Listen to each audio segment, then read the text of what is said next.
Deku coming in with that Manchester smash. Oh my goodness. I don't know. I think there's a Manchester in America, but come on, Horikoshi, show some love to the UK boys out here. Like we gotta get some of that. So I'm just counting that as a plug for the UK. That was lit, and it really got me happy because like Deku's making moves of his own now. We've seen him throughout the series going to full cow using his legs, but I feel like with him making his own smashes, that's like a big step forward, like another step. It really was something. So this chapter of Boku no Hero Academia 155, it brought out a lot of stuff. Like, man, it was crazy. But I got to go straight to Nighteye, because this was a big topic last week, and Nighteye and his whole future thing with what he saw. A lot of us were confused, and it brought about a lot of talk and all that kind of stuff. And this chapter confirms, and it basically gives us a bit of understanding on actually what happened last chapter. So basically, the future that Night I saw was bleak.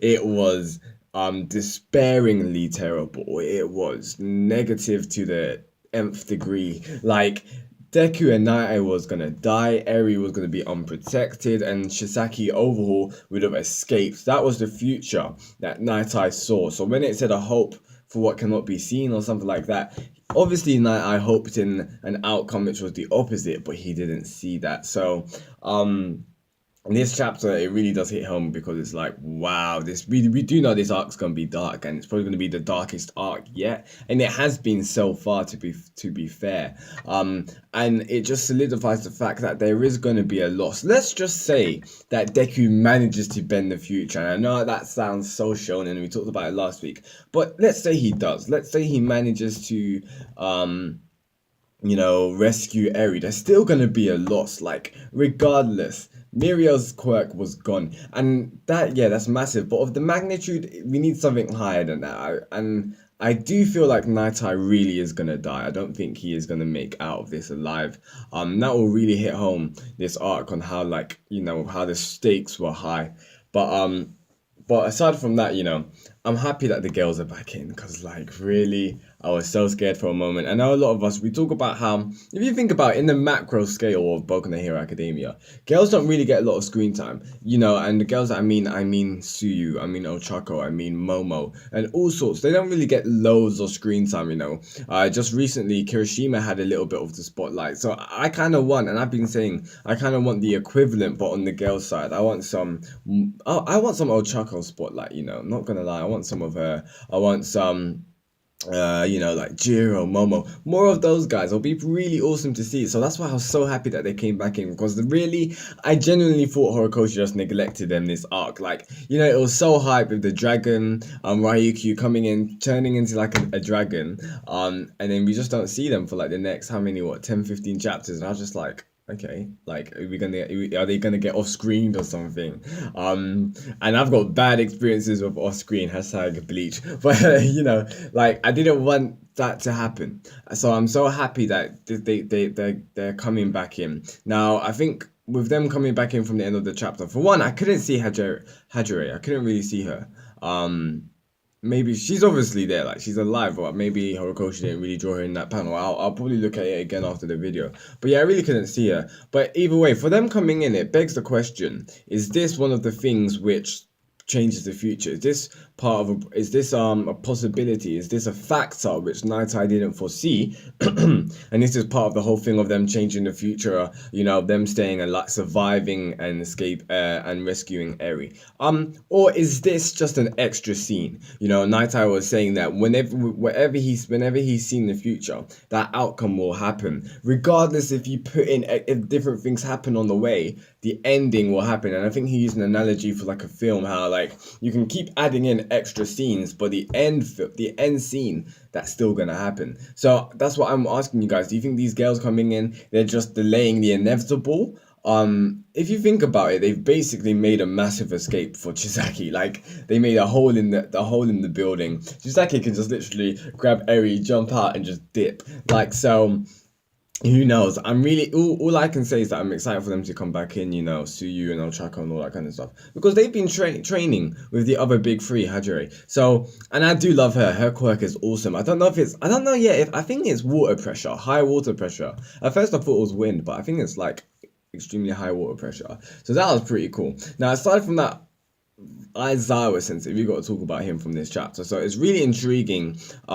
Basically, overall, yeah, it's pretty much. I think we all kind of knew this. Basically, obviously, Aizawa sensei's quirk is very interesting to Overhaul and Overhaul. I don't know if Overhaul wants his quirk or if he just wants to use him similar to like Eri. I'm not really sure, but this is one of the interesting subplots which is happening right now. Like what's gonna happen for this? Like the impact of the future of the series. Like I think it would be pretty cool.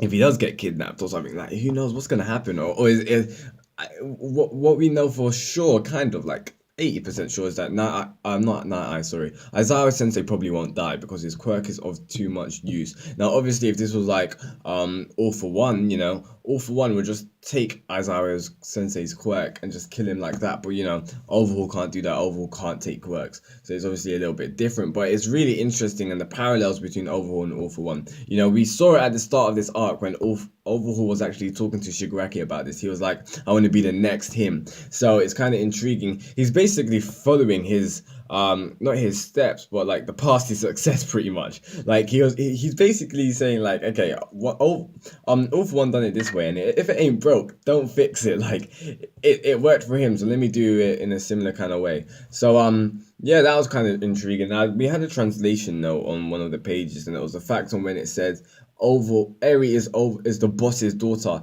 Now, I don't think that's Overhaul. I think it's the actual boss, the old boss, the old man. I think that's his daughter. Now, that does make things a little bit complicated, and it kind of gives a little bit of insight into Overhaul as a character. We do know, like, I wouldn't say he's tormented, but yeah, there's something wrong. Like, he's a little bit twisted mentally. Yeah, you could call him crazy, but he's got an ultimate devotion to the boss, the old man. He said it before.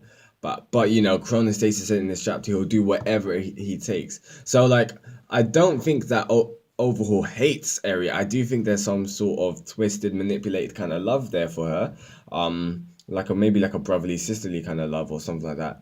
But that doesn't stop him from what he's doing to her. That doesn't stop him from basically abusing her. Like that doesn't. And you see there's many cases in real life, like when people are abused, their parents still kind of love them.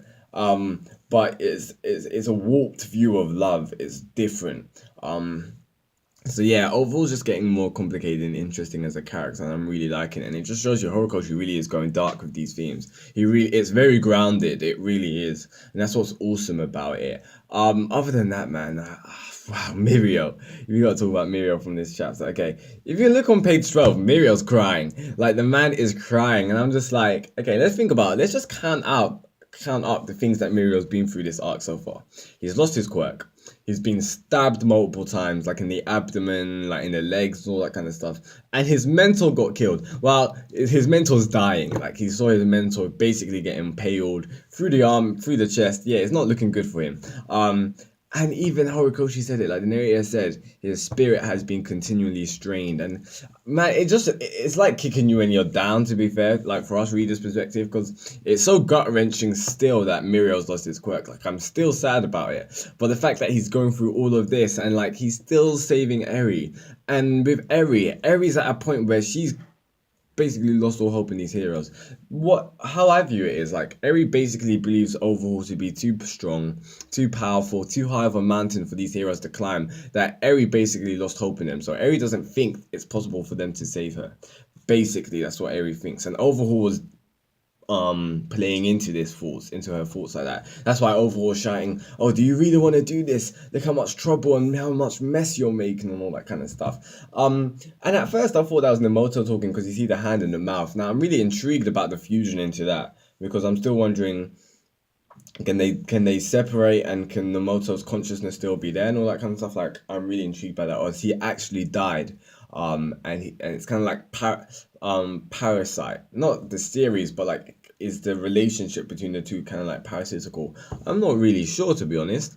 Like it's kind of interesting. Yeah, I don't know. But other than that, yeah, like with Eri, she's basically lost all hope, and it's obviously sad, and you see it even in Deku's face, because Eri says like, "Oh, I don't think these guys can save me." Well, she says something along the lines of that, and then what Overhaul says. Overhaul, where does he say it? Let me find it. Oh, Overhaul basically says that you're unwanted, and for a second I thought that was to Eri, but I interpreted it to think that it's actually pointed at Deku in a sense that he's unwanted to be Eri's hero because he's achieved nothing. He's not her hero. He hasn't done anything. Similarly to Muriel, all that Muriel's done is got himself hurt in the process. So that's what I think Overhaul's playing at right now. I think that's what Overhaul was basically trying to say. And that's pretty much it for the chapter. We got a little bit more info on Chronostasis. His name's Harry Kurono, and his quirk works in the way of how he's got a minute hand and he's got an hour hand, and it's basically his hair. Because at first I was literally thinking, does like a hand just come out of his head kind of thing? Like a minute hand and like an arrow, does it come out of his head? Because at first it seemed comical, like when it first happened.